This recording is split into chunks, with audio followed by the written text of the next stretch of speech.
গল্প নেকলেস। গিদা মোপাসা। সে ছিল চমৎকার এক সুন্দরী তরুণী। নিয়তির ভুলেই যেন এক কেরানির পরিবারে তার জন্ম হয়েছে। তার ছিল না কোনো আনন্দ, কোনো আশা।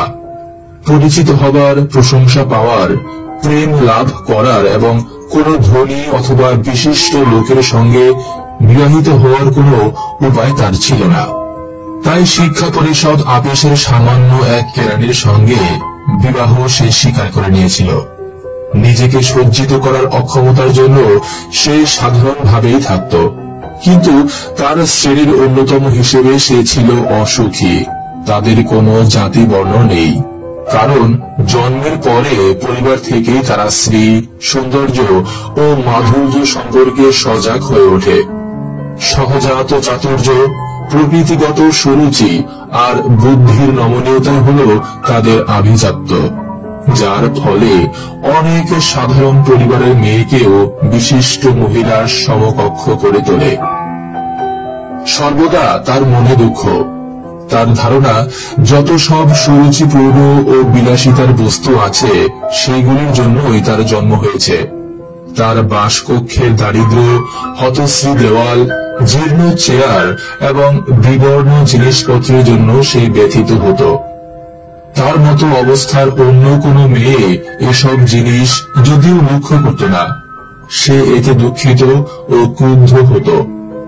যে খর্বকায় ব্রেটন এই সাধারণ ঘরটি তৈরি করেছিল, তাকে দেখলে তার মনে বেদনা ভরা দুঃখ আর বেপরোয়া সব স্বপ্ন জেগে উঠত।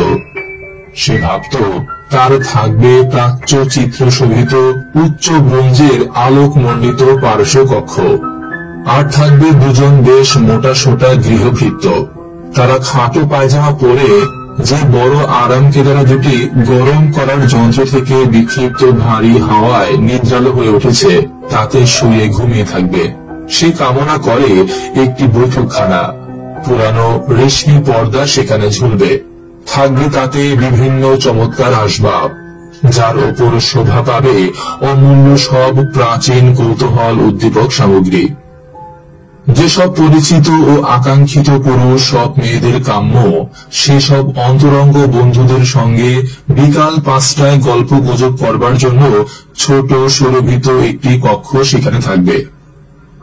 3 দিন ধরে ব্যবহৃত একখানা টেবিল ক্লথ ঢাকা গোল একটি টেবিলে তার স্বামীর বিপরীত দিকে সে যখন শান্ত ভোজে বসে এবং খুশির আমেজে তার স্বামী বড় সরোয়ার পাত্রটির ঢাকনা তুলতে তুলতে বলে, ও কি ভালো মানুষ, এর চেয়ে ভালো কিছু আমি চাই না, তখন তার মনে পড়বে আড়ম্বরপূর্ণ সান্ধ্যভোজের কথা। উজ্জ্বল রৌপ্য পাত্রাদি, মায়াময় বনভূমির মধ্যে প্রাচীন বিশিষ্ট ব্যক্তি ও বিরল পাখির চিত্র শোভিত কারুকার্যপূর্ণ পর্দা দিয়ে ঢাকা দেওয়ালের কামনা। সে ভাবে, অপরূপ পাত্রে পরিবেশিত হবে অপূর্ব খাদ্য, আর গোলাপি রঙের রোহিত মাছের টুকরা অথবা মুরগির পাখনা খেতে খেতে মুখে সিংহ মানবীর হাসি নিয়ে কান পেতে শুনবে চুপি চুপি বলা প্রণয় লীলার কাহিনী। তার কাছে ফ্রক বা জড়োয়া গহনা নেই, নেই বলতে কিছু নেই, অথচ ওইসব বস্তুই তার প্রিয়। তার ধারণা, ওইসবের জন্যই তার সৃষ্টি।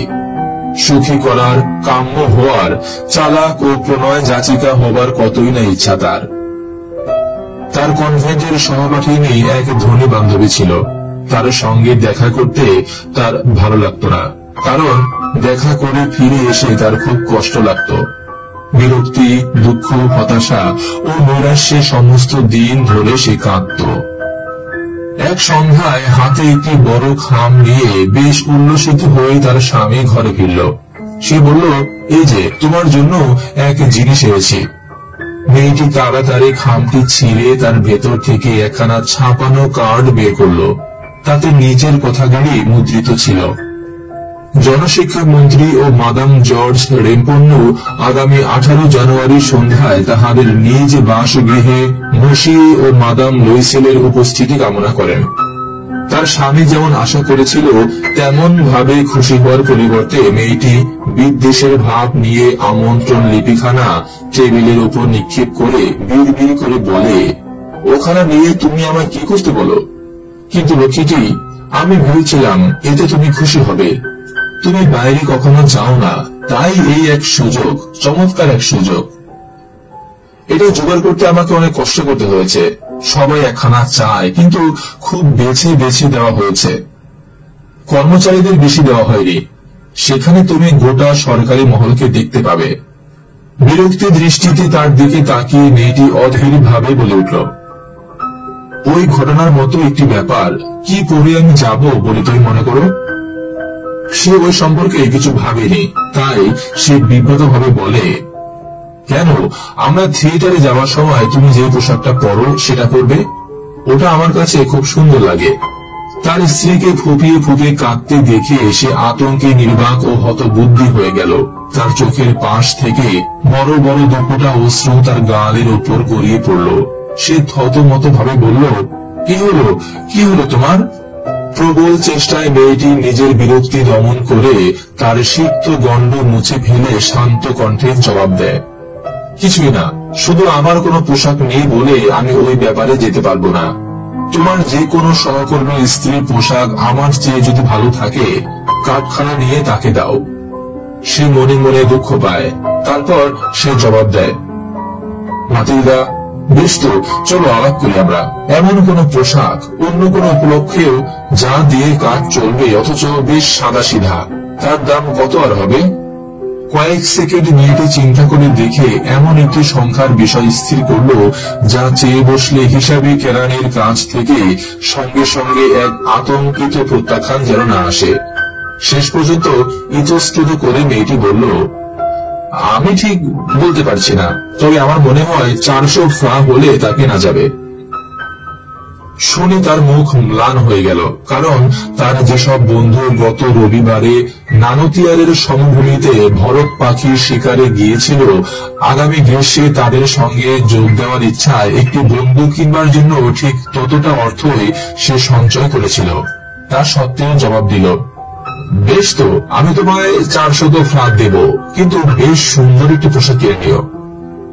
বলনাচের দিন যত এগিয়ে আসতে থাকে, ততই মাদাম লুইসেলকে বিচলিত ও উদ্বিগ্ন মনে হয়। অবশ্য তার পোশাক প্রায় তৈরি হয়ে এসেছে। একদিন সন্ধ্যায় তার স্বামী তাকে বলল, তোমার হয়েছে কি? গত 2-3 দিন ধরে তোমার কাজকর্ম কেমন যেন অদ্ভুত ঠেকছে। শুনে মেয়েটি জবাব দেয়, আমার কোনো মণিমুক্তা, এটি দামি পাথর কিছুই নেই যা দিয়ে আমি নিজেকে সাজাতে পারি। আমায় দেখলে কেমন গরিব গরিব মনে হয়, তাই এই অনুষ্ঠানে আমার না যাওয়াই ভালো হবে। স্বামী বলল, কিছু সত্যকার ফুল দিয়ে তুমি সাজতে পারো। এই ঋতুতে তাকে বেশ সুরুচিপূর্ণ দেখায়। 10 ফ্রা দিলে তুমি 2টি কি 3টে অত্যন্ত চমৎকার গোলাপ ফুল পাবে। মেয়েটি ওই কথায় আশ্বস্ত হল না। সে জবাবে বলল, না, ধনী মেয়েদের মাঝখানে পোশাকে পরিচ্ছেদে ওই রকম খেলো দেখানোর মতো আর বেশি কিছু অপমানজনক নেই। তখন তার স্বামী চেঁচিয়ে উঠল, আচ্ছা, কি বোকা দেখো তো আমরা।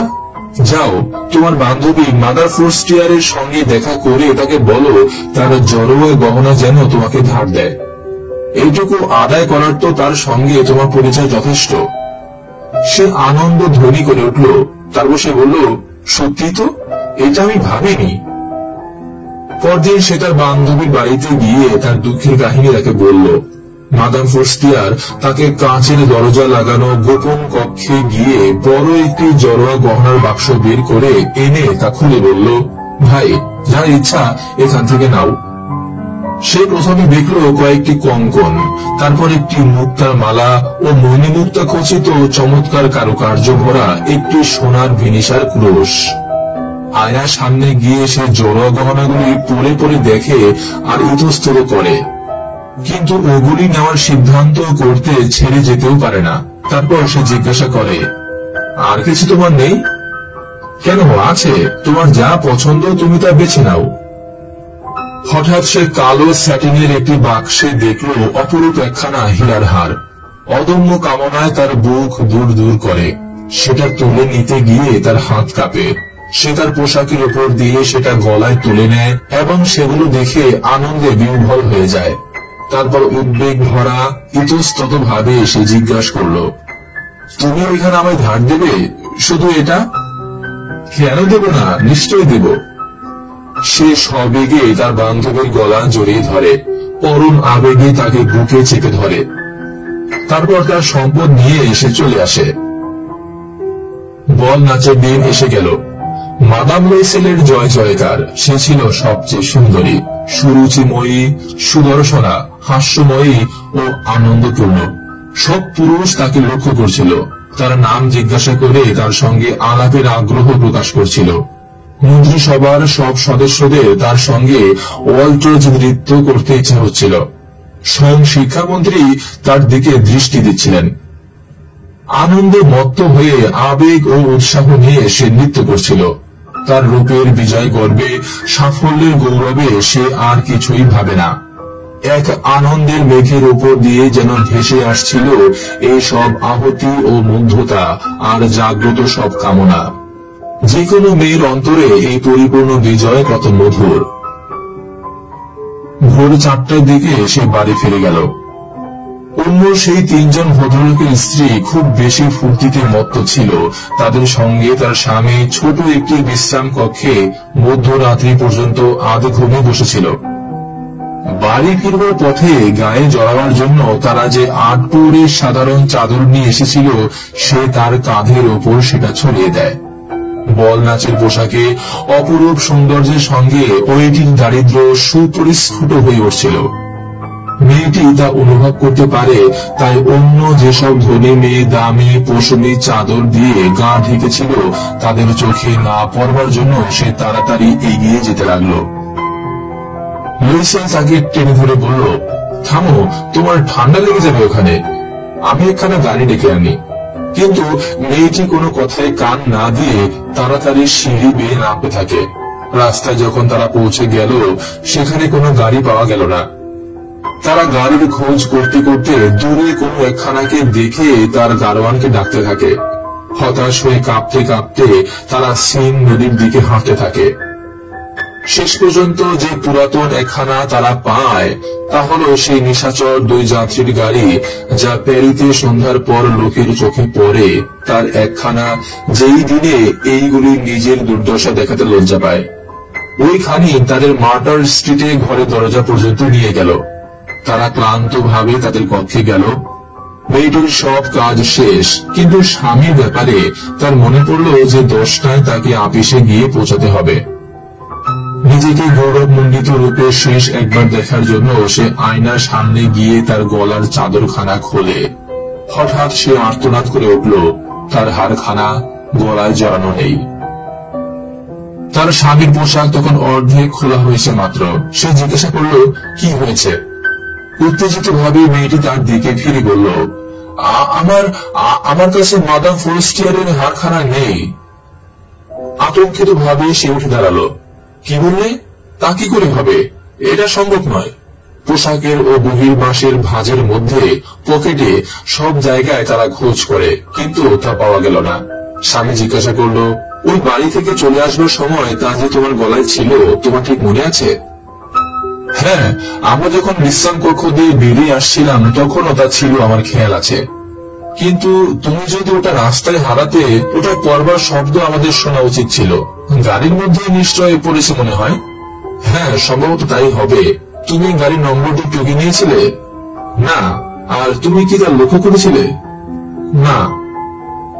হতাশ ভাবে তারা একে অপরের দিকে তাকিয়ে থাকে। শেষ পর্যন্ত লুইসেল আবার পোশাক পরে নিল। সে বলল, আমি যাচ্ছি, দেখি যতটা রাস্তা আমরা হেঁটেছিলাম সেখানে খুঁজে পাওয়া যায় কিনা। তারপর সে গেল।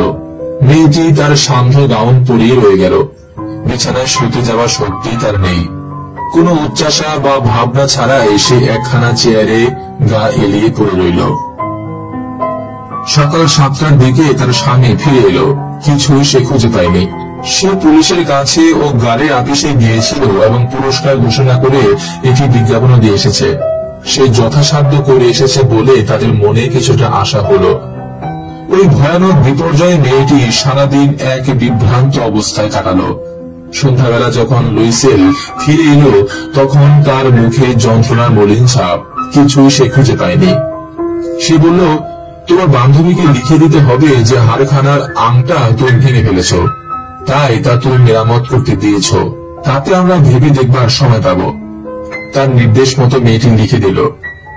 1 সপ্তাহ শেষ হওয়ায় তারা সব আশা ত্যাগ করল। বয়সে 5 বছরের বড় লুইসেল ঘোষণা করল, ওই জড়োয়া গহনা ফেরত দেবার ব্যবস্থা আমাদের করতে হবে। পরদিন যে বাক্সে ওটা ছিল তার ভেতরে যে স্বর্ণকারের নাম ছিল তার কাছে তারা সেটা নিয়ে গেল। সে তার খাতা পত্র ঘেটে বলল, মাদাম, ওই হারখানা আমি বিক্রি করিনি, আমি শুধু বাক্সটা দিয়েছিলাম। তারপর তারা সেই হারটির মতো হার খোঁজ করার জন্য তাদের স্মৃতির উপর নির্ভর করে এক স্বর্ণকার থেকে অন্য স্বর্ণকারের কাছে যেতে থাকে। দুজনেরই শরীর বিরক্তি ও উদ্বেগে খারাপ হয়ে গেছে। প্যালেস রয়্যালে তারা এমন এক হীরার কণ্ঠহার দেখল, সেটা ঠিক তাদের হারানো হারের মতো। তার দাম 40,000 ফ্রা। 36,000 ফ্রাতে তারা তা পেতে পারে। 3 দিন যেন ওটা বিক্রি না করে সেজন্য তারা স্বর্ণকারকে বিশেষভাবে অনুরোধ করল। তারা আরো ব্যবস্থা করল যে যদি ফেব্রুয়ারি মাস শেষ হওয়ার আগে ওই হারটি খুঁজে পাওয়া যায় তারা এটা ফেরত দিলে 34,000 ফ্রা ফেরত নিতে পারবে। লুইসেলের কাছে তার বাবার মৃত্যুর পরে প্রাপ্ত 18,000 ফ্রা ছিল, বাকিটা সে ধার করল। মাদার লুইসেল যখন জোড়া গহনা মাদাম ফরেস্টিয়ারকে ফেরত দিতে গেল তখন শেষোক্ত মেয়েটি নির্জীব কণ্ঠে বলল, ওটা আরো আগে তোমায় ফেরত দেওয়া উচিত ছিল, কারণ তা আমারও দরকার হতে পারত। তার বান্ধবী সেই ভয় করেছিল, তেমন ভাবে সে গহনার বাক্সটি খুলল না। যদি বদলে দেওয়া হয়েছে সেটাই পেত, সে কি মনে করত? সে কি বলতো? সে কি তাকে অপহরণ ভাবত? এবার মাদার লুইসেল দারিদ্র্যের জীবনের ভয়াবহতা বুঝতে পারে। সে তার নিজের কাজ সম্পূর্ণ সাহসের সঙ্গেই করে যায়। ওই দুঃখজনক দেনা শোধ করা প্রয়োজন, সে তা দেবে। দাসীকে তারা বিদায় করে দিল। তারা তাদের বাসা পরিবর্তন করল। নিচু ছাদের কয়েকটি কামরা তারা ভাড়া করল। ঘরকন্যার কঠিন সব কাজ ও রান্নাঘরের বিরক্তিকর কাজকর্ম সে শিখে নিল। তার গোলাপি নখ দিয়ে সে সাবান ধোয়, তৈলাক্ত পাত্র ও ঝোল রাধার কড়াই মাজে। ময়লা কাপড় চোপড়, সেমেজ, বাসন মোছার গামছা সে পরিষ্কার করে দড়িতে শুকোতে দেয়। রোজ সকালে সে আবর্জনা নিয়ে রাস্তায় ফেলে। সিঁড়ির প্রত্যেক ধাপে শ্বাস নেবার জন্য থেমে থেমে সে জল তোলে। সাধারণ পরিবারের মেয়ের মতো পোশাক পরে সে হাতে ঝুলি নিয়ে মুদি, কসাই ও ফলের দোকানে যায় এবং তার দুঃখের পয়সার একটির জন্য পর্যন্ত দর কষাকষি করে। প্রত্যেক মাসে সময় চেয়ে কিছু দলিল বদল করতে হয়, কাউকে কিছু সুদ দিতে হয়। তার স্বামীও সন্ধ্যাবেলা কাজ করে। সে কয়েকজন ব্যবসায়ীর হিসাবের খাতা ঠিক করে। রাত্রি 1 পাতা 5 শাও হিসেবে সে প্রায়ই লেখা নকল করে। এরকম জীবন 10 বছর ধরে চলল। 10 বছরের শেষে তারা সবকিছু মহাজনের সুদ সহ প্রাপ্য নিয়ে সব ক্ষতিপূরণ করে ফেলতে পারে। তাছাড়া কিছু তাদের সঞ্চয় হলো। মাদার লুইসেলকে দেখলে এখন বয়স্ক বলে মনে হয়। সে এখন গরিব গৃহস্থ ঘরের শক্ত, কর্মঠ ও অমার্জিত মেয়ের মতো হয়ে গেছে। তার চুল অবিন্যস্ত, ঘাগরা একপাশে মোচড়ানো, হাতগুলো লাল। সে চড়া গলায় কথা বলে এবং বড় বড় কলসিতে জল এনে মেজে ধোয়। কিন্তু কখনো তার স্বামী যখন আপিসে থাকে জানালার ধারে বসে বিগত দিনের সেই সান্ধ্য অনুষ্ঠান ও সেই বল নাচে তাকে এত সুন্দর দেখাচ্ছিল ও এমন অতিরিক্ত প্রশংসা পেয়েছিল, তার কথা সে ভাবে। যদি সেই গলার সেই হারখানা না হারাতো তাহলে কেমন হতো? কে জানে, কে বলতে পারে? কি অনন্য সাধারণ এই জীবন, আর তার মধ্যে কত বৈচিত্র্য। সামান্য একটি বস্তুতে কি করে একজন ধ্বংস হয়ে যেতে পারে, আবার বাঁচতেও পারে। এক রবিবারে সারা সপ্তাহের নানা দুশ্চিন্তা মন থেকে দূর করার জন্য সে যখন চামস এলিসিসে ঘুরে বেড়াচ্ছিল, হঠাৎ একটি শিশু নিয়ে ভ্রমণরতা একজন মেয়ে তার চোখে পড়ল। সে হল মাদাম ফরেস্টিয়ার। সে এখনো যুবতী, সুন্দরী ও আকর্ষণীয়া। দেখে মাদাম লুইসেলের মন খারাপ হয়ে গেল। সে কি ওই মেয়েটির সঙ্গে কথা বলবে? হ্যাঁ, অবশ্যই বলবে। তাকে যখন সব শোধ করা হয়েছে তখন সবকিছু খুলে সে বলবে। কেন বলবে না?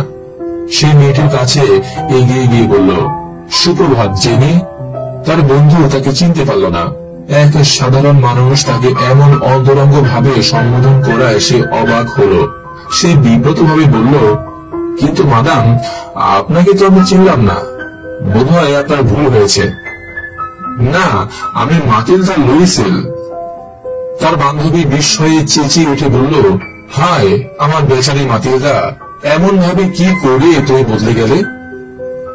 হ্যাঁ, তোমার সঙ্গে দেখা হওয়ার পর থেকে আমার দুর্দিন যাচ্ছে। বেশ কিছু দুঃখের দিন গেছে, আর সেটা হয়েছে শুধু তোমার জন্য। আমার জন্য তা কি করে হলো? সেই যে কমিশনারের বল নাচের দিন তুমি আমাকে তোমার হীরার হার পরতে দিয়েছিলে, মনে পড়ে? হ্যাঁ, বেশ মনে আছে।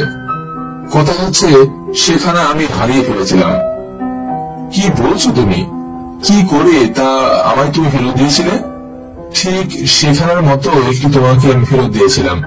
তার দাম দিতে 10 বছর লেগেছে। তুমি বুঝতেই পারো, আমাদের মতো লোক যাদের কিছুই ছিল না তাদের পক্ষে তা সহজ ছিল না।